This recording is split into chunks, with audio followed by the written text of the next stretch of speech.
Senior सहाफ़ी तज्ज़ियाकार हामिद मीर साहब हमारे साथ मौजूद हैं। मीर साहब शुक्रिया। मीर साहब, ज़ाहिर है खित्ते की सूरत हाल बड़ी ट्रिकी है। कहा जा रहा था लेकिन अमेरिका का ये बयान इस हमले के बाद कि हमारा इसमें कोई अमल दखल है नहीं, हमारी इन्वॉल्वमेंट नहीं है, ईरान ने इसे यकसर मुस्तरद कर दिया है।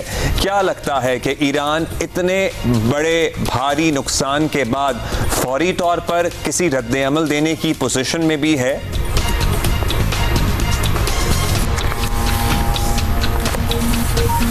हामिद मीर साहब, आवाज आ रही है आपको? अच्छा जी, हामिद मीर साहब से दोबारा राब्ता करते हैं, उनसे तज्जिया तबसरा इसके ऊपर जानेंगे, उनकी राय जानेंगे। इस वक्त जो इसराइली फौज की तरफ से ताज़ा तरीन इत्तलात आ रही हैं, आप तक पहुंचाते हैं। ईरान पर हमलों में 200 लड़ाका तैयारों ने हिस्सा लिया, ये बताया जा रहा है इसराइली फौज की जानिब से। चंद घंटों में ईरान ने 100 से ज़ायद ड्रोन से हमला किया है। इसराइली फौज ये दावा कर रही है। आपको पता ही है इसराइल ने ईरान के ऊपर जो मुख्तलिफ मकामात को, मुख्तलिफ जो उनकी इंस्टॉलेशन है न्यूक्लियर, उनको निशाना बनाया है। इसके बाद रेजिडेंशियल कंपाउंड्स जो इनकी लीडरशिप के रेजिडेंशियल कंपाउंड्स थे उनको भी निशाना बनाया है। उसके बाद इसराइली फौज ये कह रही है कि चंद घंटों में ईरान ने 100 से ज़ायद ड्रोन से हमला किया है और ईरान पर हमलों में 200 लड़ाका तैयारों ने हिस्सा लिया। जाहिर है भारी नुकसान उठाना पड़ा है ईरान को, इतनी टॉप टियर लीडरशिप का शहीद हो जाना। क्या लगता है किसी इस पोजीशन में भी है कि ईरान फौरी तौर पर या इवन कुछ दिन बाद फिलहाल जवाब दे सके, या फिर एक कैलकुलेटेड सा रिस्पॉन्स होगा और मामला यहाँ डिफ्यूज हो जाएगा, या फिर अब ये फुल फ्लेज जंग का आगाज है इस खित्ते में? देखिए, पहले तो मैं आपको ये बता दूं कि इस वक्त खास तौर पे जो इस्लामाबाद है, यहाँ पर अगर आप मेरे साथ मोबाइल फोन पे बात करेंगे तो काफी प्रॉब्लम्स हो रहे हैं। ऐसा लग रहा है कि जो हमारा जो सिस्टम है, मवासलाती निज़ाम है, उसमें भी काफी प्रेशर है या कोई गड़बड़ है। तो ये एक पहला आफ्टर इफेक्ट है, ये जो लड़ाई है इसका, और इसकी अभी तक हमें वजह समझ नहीं आ रही कि इसकी वजह क्या है। और दूसरी बात यह है कि आपको पता चल ही गया होगा कि अब जो तेल की प्राइसेस हैं वो ऊपर जा रही हैं और मजीद ऊपर जाएंगी। तो ये जो कॉन्फ्लिक्ट है इसका असर जो है वो पूरी दुनिया की इकोनॉमी पर पड़ेगा और इतनी जल्दी हम इससे निकल नहीं सकते। जो सबसे ज्यादा तशवीशनाक पहलू है इस सारे मामले का वो ये है कि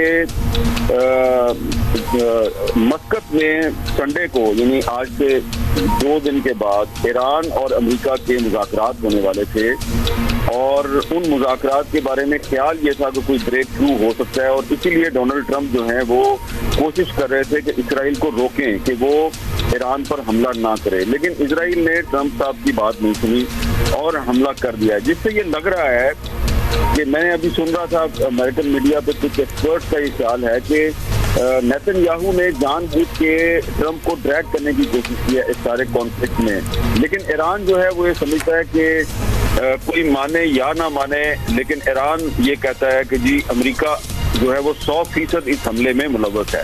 अब उसकी वजह क्या है? वो वजह जो है बड़ी इंटरेस्टिंग है और वो वजह ये है कि ये जो ईरान पर आज सुबह इजराइल ने हमला किया है, इससे चंद घंटे पहले, यानी कि कल रात को, जो इंटरनेशनल एटॉमिक एनर्जी कमीशन है उसने, उसका जो बोर्ड ऑफ गवर्नर्स है, उसने एक रेजोल्यूशन मंजूर किया और एक स्टेटमेंट जारी की जिसमें उन्होंने जो ईरान का जो न्यूक्लियर प्रोग्राम है उस पर शुको शुबात का इजहार करते हुए कहा कि जो ईरान ने हमें वजाहतें पेश की हैं, हम उससे मुतमिन नहीं हैं।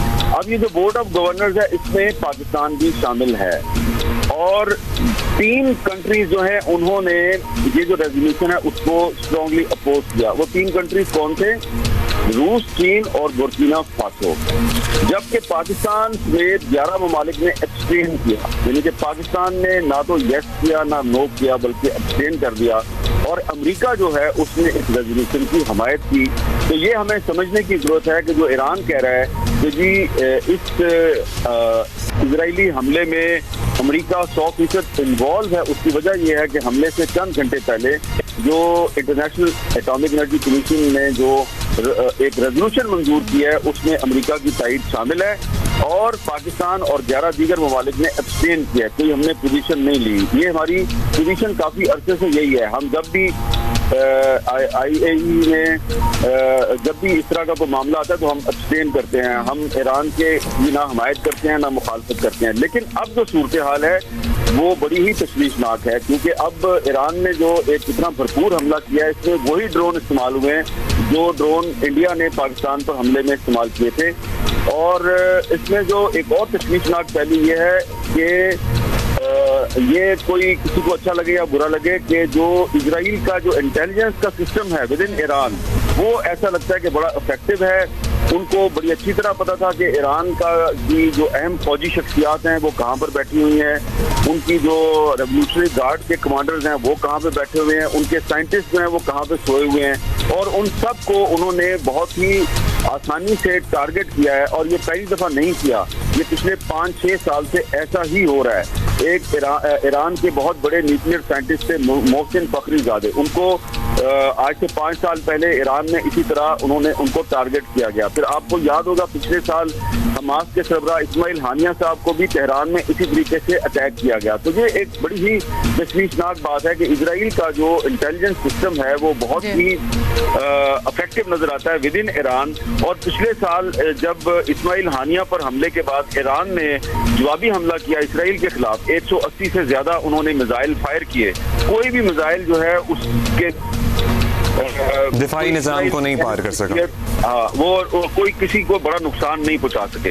तो अब अगर ईरान कह रहा है कि जी अब हम जो है वो तमाम रेड लाइन क्रॉस करेंगे, तो ये हमें अभी इंतजार करना चाहिए, देखना चाहिए कि उनके हमले की इंटेंसिटी क्या है। लेकिन लगता यह है कि ईरान की तरफ से अगर ये कहा जा रहा है कि हम रेड लाइंस को पार करेंगे तो वो सिर्फ इजराइल के फौजी अड्डों पर हमले नहीं करेंगे, बल्कि हो सकता है कि वो इस रीजन में जो अमेरिका के अड्डे हैं उन पर भी हमला करें, और इस सूरत में मामला बहुत ही गंभीर हो जाएगा। फिर